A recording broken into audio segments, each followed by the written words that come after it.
મિત્રો કેમ છો બધા? મજામાં જશો ને હું પણ મજામાં છું। આજે આપણે કેક બનાવવાની છે। તો આપણે ઓરિયો બિસ્કિટ લઈ લીધા છે 2 પેકેટ અને આ રીતના ક્રીમ અલગ કરી અને આ રીતના નાના ટુકડા કરી લેવાના છે અને મિક્સર જારમાં એડ કરવાના છે। તો આપણે 1 પેકેટ કરી લીધું છે ને એકમાં હજી ક્રીમ કાઢવાનું બાકી છે। તો આપણે આ કેક નાના મોટા કોઈ નાના છોકરાના કોઈના બર્થડે હોય અને ખાવા માટે બનાવતા હોય તો પણ બનાવી શકીએ। અને અત્યારે તો બધા જનરલી તૈયાર જ લઈ લે છે, બનાવવાની ઝંઝટ કોઈ કરતું નથી। પણ આ તો એમ જ ઘરે ખાવાનું મન થયું હોય કે કેક ખાવી છે ને આપણે બહારની કેક નથી ખાવી, એમ બાળકોને બધાને ખવડાવવી હોય, આપણે એમ થાય કે ઘરે બનાવીને ખાવી છે, તો આ એકદમ સહેલી રીત છે અને કેક બનાવવાનો એકદમ આસાની છે। અને બધા કહેતા હોય ઓવન વગર કેક ન બને, તો આજે આપણે સ્ટીમ કરીને તમને હું લોયામાં તવામાં જ ગરમ કરીને બતાવીશ। તો આ રીતના આપણે બિસ્કિટને તૈયાર કરી લઈએ।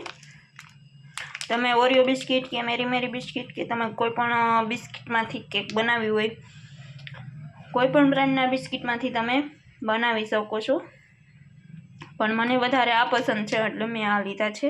વધારે આ જ બધા લેતા હોય છે અને આ બિસ્કિટમાં ખૂબ જ મસ્ત કેક બને છે। આમાં તમારે ખાંડની કે સુગરની જરૂર પણ નથી રહેતી। તમારે એડ કરવી હોય તો થોડો પાવડર પણ એડ કરી શકો છો અને નહીંતર મિક્સર જારમાં પણ થોડી 2 ચમચી એડ કરી શકો છો, પણ આપણે બાળકો હાટું બનાવતા હોય તો ન એડ કરો તો પણ ચાલે। તો જો આપણે આ રીતને બધા બિસ્કિટને તૈયાર કરી લઈશું। તો આપણે બધા બિસ્કિટ મિક્સર જારમાં એડ કરી દીધા છે અને હવે આમાં આપણે 2 ચમચી જેટલી ખાંડ એડ કરવી હોય તો આ ચમચી એડ કરી દઈશું અને એકદમ સરસ દરો પાવડર તૈયાર કરી લઈશું। તો જો આ રીતે સરસ આપણે એકદમ દરદરો ઝીણો પાવડર તૈયાર કરવાનો છે। તમે બધા જોઈ શકો છો આપણે મસ્ત એકદમ ઝીણો પાવડર તૈયાર કરી લીધો છે। તો હવે તમારે બીજા વાસણમાં જો ઝંઝટ કરવી હોય ને બીજામાં મિક્સ કરવું તો તમે આ બીજા વાસણમાં સાળીને પણ લઈ શકો છો, પણ આપણે સારવાની જરૂર નથી, એકદમ મસ્ત ઝીણું પીસાઈને રેડી થઈ ગયું છે। તો આમાં આપણે રૂમ ટેમ્પરેચર પર જે દૂધ હોય, બહુ ગરમ પણ નહીં અને બહુ ટાઢું પણ નહીં, એવું દૂધ આપણે આમાં એડ કરશું અને થોડા આપણે વેનીલા એસેન્સ એડ કરવું હોય તો તમે કરી શકો છો, પણ આપણે બાળકોને ખવડાવવા માટે એમનેમ જ બનાવીએ છીએ તો આપણે એસેન્સ એડ નથી કરતા। બર્થડે માટે બનાવતા હોય તો થોડું એસેન્સ એડ કરવું, એટલે આપણે એમનેમ જ ખાવા માટે બનાવીએ છીએ એટલે આપણે એડ નથી કરતા। કોઈને હોય ન હોય એટલે આપણે એમનેમ જ બનાવીએ છીએ। તો આપણે આમાં થોડું મિક્સર આપણું ઢીલું થાય એટલું દૂધ આપણે એડ કરવાનું છે। તો હાલો હવે દૂધ એડ કરી દઈએ। તો આપણે જરૂર પડશે હજી મિક્સર જાર ચાલુ બંધ કરી અને આને ફાઇન પેસ્ટ બનાવી લઈશું। તો આપણે જરૂર પડશે તો દૂધ એડ કરશું અને આમાં તમારે બેકિંગ સોડા કે બેકિંગ પાવડર થોડું એડ કરવો હોય તો કરી શકો છો, પણ આપણે કાંઈ વસ્તુ એડ નથી કરતા। આપણે લાસ્ટમાં થોડો ઈનો એડ કરશું। ઈનો હળદી માટે સારો હોય છે સોડા કરતાં, એટલા માટે આપણે થોડો ઈનો એડ કરીશું। તો જો આપણું બેટર થઈ ગયું છે કેકનું તૈયાર। તો હાલો આપણે સ્ટીમ કરવા માટે મૂકવાનું છે। તો હજી આપણે ઈનો એડ નથી કર્યો, સ્ટીમ કરવાનું થાય ત્યારે ઈનો એડ કરશું। આ રીતની તમારે કોઈ પણ કેકનું મોલ્ડ હોય તો એ લઈ લેવાનું છે, નહીંતર આપણે આ રીતની જે ટીનની તપેલી આવે છે એ લઈ લઈશું નાની, અને આપણે આ રીતનું આપણે જાડા તળિયાવાળું જે વાસણ હોય એને ગરમ થવા મૂકી દેવાનું છે। તો તમે કોઈ પણ વાસણ જાડા તળિયાવાળું હોય એ લઈ શકો છો। આપણે મીઠાને ગરમ થવા આ રીતે મૂકી દેવાનું છે પહેલેથી જ। પછી આપણે સ્ટેન્ડને મૂકવાનું છે। સ્ટેન્ડ મારે થોડું તવાની ઉપર આવી જાય વધારે તપેલી એટલે મેં ઊંધું સ્ટેન્ડ રાખ્યું છે। તો આ રીતે આપણે સ્ટેન્ડ મૂકી દેવાનું છે અને મીઠું અને સ્ટેન્ડ બધું ગરમ થવા દેવાનું છે થોડી વાર માટે। જે તપેલી લીધી છે એને તમે તેલથી કે ઘીથી ગ્રીસ કરી દેવાની છે અને આમાં તમારે બટર પેપર રાખવું હોય તો રાખી શકો છો। આપણે બટર પેપર નથી રાખતા, એમનેમ જ ઘીથી ગ્રીસ કરી દઈશું। તો અત્યારે આપણે હવે ઈનો એડ કરી દઈશું। અડધી પડીકી એડ કરવાનો છે આપણે ઈનો એડ કર્યા પછી આપણે પાછું મિક્સરને એકવાર ગ્રાઇન્ડ કરી લઈશું। તો જો આપણે તપેલીને ઘીથી ગ્રીસ કરી દીધી છે, એમાં આપણે બેટર એડ કરી દઈશું। હવે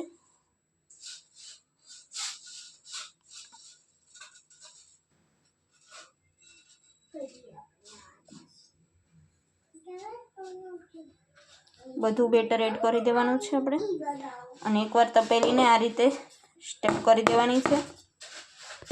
તો આ રીતે આપણે સ્ટેપ કરી દઈશું અને પછી આપણે જે તેવું ગરમ કરવા મૂકેલું હતું એમાં મૂકી દઈશું વચ્ચે, આ રીતની વચ્ચે મૂકી અને પછી આપણે ઢાંકણ ઢાંકી દેવાનું છે આ રીતનું. તો હવે મીડિયમ ગેસ પર આપણે 5 થી 6 મિનિટ માટે સ્ટીમ થવા દેવી પડશે. તો હાલો હવે આપણે મીડિયમ ગેસ કરી દઈશું.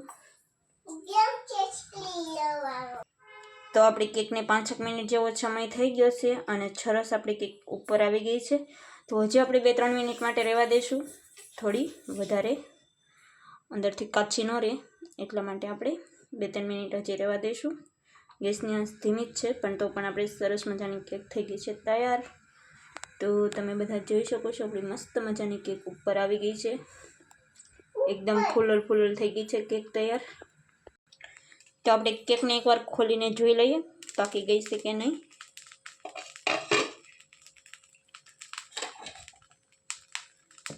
તો હજી આપણી કેક બરાબર પાકી નથી. તો આપણી કેક હજી બરાબર પાકી નથી એટલે થોડી વાર માટે ઢાંકીને ફરી થવા દઈશું કૂક. તો જો આપણે કેકની માથે ગાર્નિશિંગ કરવા માટે આપણે આ ફૂલ બનાવી લીધું છે અને આ આપણે આ રીતના પીસ બધા ઉપર મૂકીશું એટલે કેક સરસ મજાની દેખાય. આ આપણે છોટો ડાગલો બનાવ્યો છે. તો કેકનું ડેકોરેશન કરવા માટે આપણે આ લઈ લીધું છે અને આ જે આપણે ચોકલેટ મિલ્ક આવે છે આ રીતનું જે આવે છે આને ઉપરથી આપણે થોડું એડ કરી દઈશું એટલે કેક ખાવાની બહુ મજા આવે. તો આ માત્ર 10 રૂપિયાનું જ આવે છે. આપણી ઓછા ખર્ચામાં કેક તૈયાર થઈ જશે. તો આ તમારે ઓપ્શનલ છે, નાખવું હોય તો નાખી શકો, નકર સ્કીપ પણ કરી શકો છો. તો આપણે કેકનું કંઈક ડેકોરેશન આવી રીતનું કરશું. તો ફાઇનલી આપણી કેક થઈ ગઈ છે તૈયાર ને આપણે જલ્દીમાં હું તમને દેખાડવાનું ભૂલી ગઈ. તો આપણે ડેકોરેશન પણ કરી દીધું છે, તમે બધા જોઈ શકો છો. આપણી મસ્ત મજાની કેક થઈ ગઈ છે તૈયાર. તો હાલો બધા કેક ખાવા. તમને આ કેકની રેસીપી કેવી લાગી છે કોમેન્ટમાં જરૂરથી બતાવજો. અને આવી નવી વિડીયો જોવા માટે અમારી ચેનલને સબસ્ક્રાઈબ કરજો. આપણી નાની મસ્ત મજાની કેક થઈ ગઈ છે તૈયાર ને અમારે ઢીંગુબેનથી રહેવાતું નથી એટલે ફટાફટ એને ખાવી છે. તો હાલો ફરી મળીએ નવા બ્લોગમાં, ત્યાં સુધી બાય બાય.